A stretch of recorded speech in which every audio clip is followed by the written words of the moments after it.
Hello friends, good morning. ఈ video ద్వారా నేను మీకు ఒక విషయం చెప్పాలనుకుంటున్నాను. అది ఏం లేదు, మన రాముడు స్వామి ఉన్నాడు కదా, ఆయన గొప్ప గురించి చెప్పాలని అనుకుంటున్నాను. మనకి ఎన్నో కోరికలు ఉంటుంది, అది చిన్నది కానీ పెద్దది కానీ ఉండొచ్చు. కానీ ఆ కోరికలు అనేది నెరవేరితేనే కదా మనకి ఆనందంగా ఉంటుంది. అది నెరవేరాలంటే ఒక చిన్న విషయం ఏం లేదు, మన మైండ్ అనేది చాలా పీస్ఫుల్గా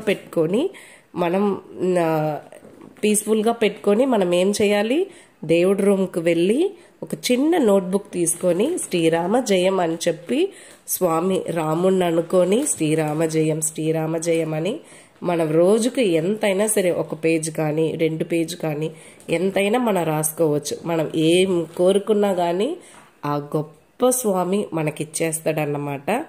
మీరు ట్రై చేసి చూడండి, ఖచ్చితంగా ఇది జరుగుతుంది. నేను ఆల్రెడీ ట్రై చేశాను, నాకు జరిగింది. మీకు కూడా చెప్పాలా అనిపించింది. మీరు కూడా అందరూ ట్రై చేయండి.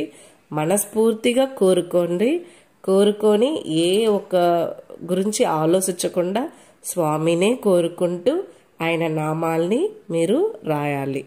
శ్రీరామ జయం.